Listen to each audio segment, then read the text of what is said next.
Overheated immigration system needed disciplined infusion. Minister.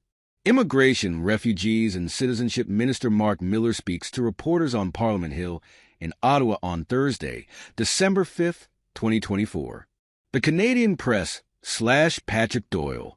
David Baxter. The Canadian Press. Staff. Contact. Published December 21, 2024, 5:50 p.m. IST. Share. Link. X. Reddit. LinkedIn. Email. An overheated immigration system that admitted record numbers of newcomers to the country has harmed Canada's decades-old consensus on the benefits of immigration. Immigration Minister Marc Miller said, as he reflected on the changes in his department in a year-end interview. The system, he said, needed some discipline to get the country back on track.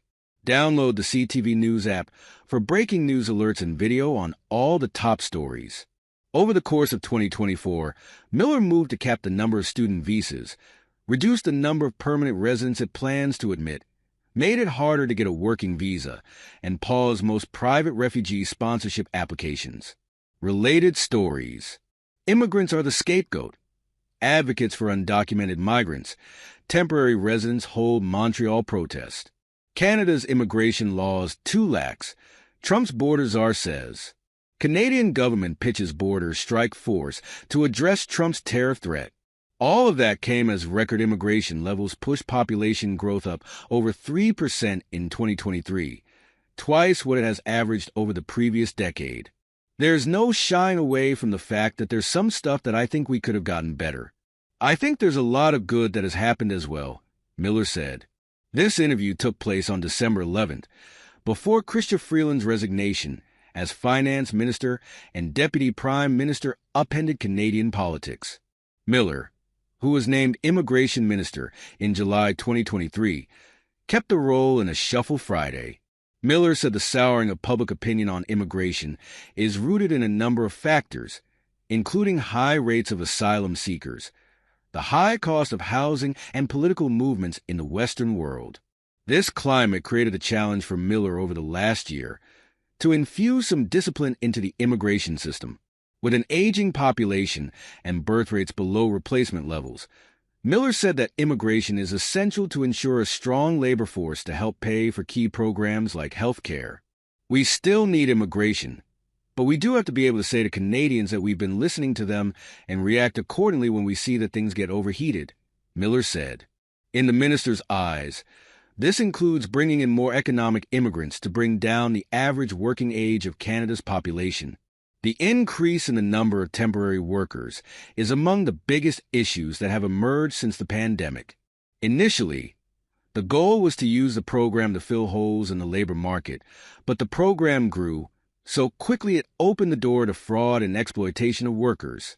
The government recently moved to make it harder for an employer to have a permit approved, and low-wage applications will be refused in geographic regions where unemployment is above 6%.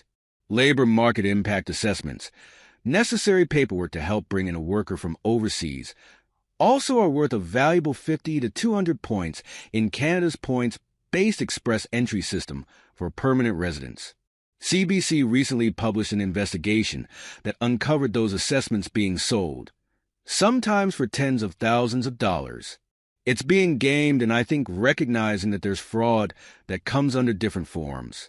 I have a particular role in making sure that people aren't leveraging that to get, for example, permanent residency, Miller said. On December 19th, Miller announced those points will be removed from labor market impact assessments as part of a suite of measures tied to increasing border control in response to President-elect Donald Trump's tariff threat on Canadian products. That change includes having temporary residents exclusively apply online to extend their stay, in an effort to end a practice known as flag polling. This is when someone crosses the U.S. border from Canada, only to turn around and go back to the border for quicker processing of the application at a port of entry. The government will also introduce legislative amendments to allow them to suspend or cancel immigration documents, including visas, when deemed to be in the public interest.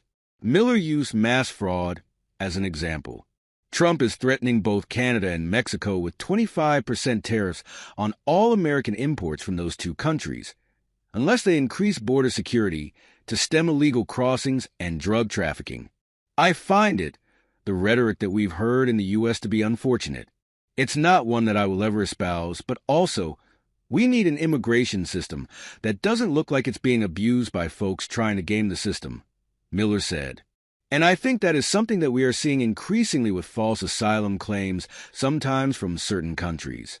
There are roughly 250,000 asylum claims waiting for processing by the Immigration and Refugee Board of Canada. The highest number of claims in 2024 came from India, followed by Mexico. Follow the CTV News channel on WhatsApp. Miller said he is looking at introducing further asylum reforms in the next month to streamline the system and deal more quickly with illegitimate claims. But bringing in further reforms on a sensitive area amid a heated discussion on border politics may be easier said than done. For Miller, it's about trying to strike a realistic balance to commitments under humanitarian laws and what Canada can handle. What we can't do is fall victim to our base instincts. We need to rise above and look at this in a way that is rational, that looks at these people as human beings, without being naive about the ability of the Canadian government, the ability of Canada, to absorb the numbers of folks that come in here, Miller said. This report by the Canadian press was first published December 21st, 2024. Thanks for watching our video. Please hit the button and subscribe the channel.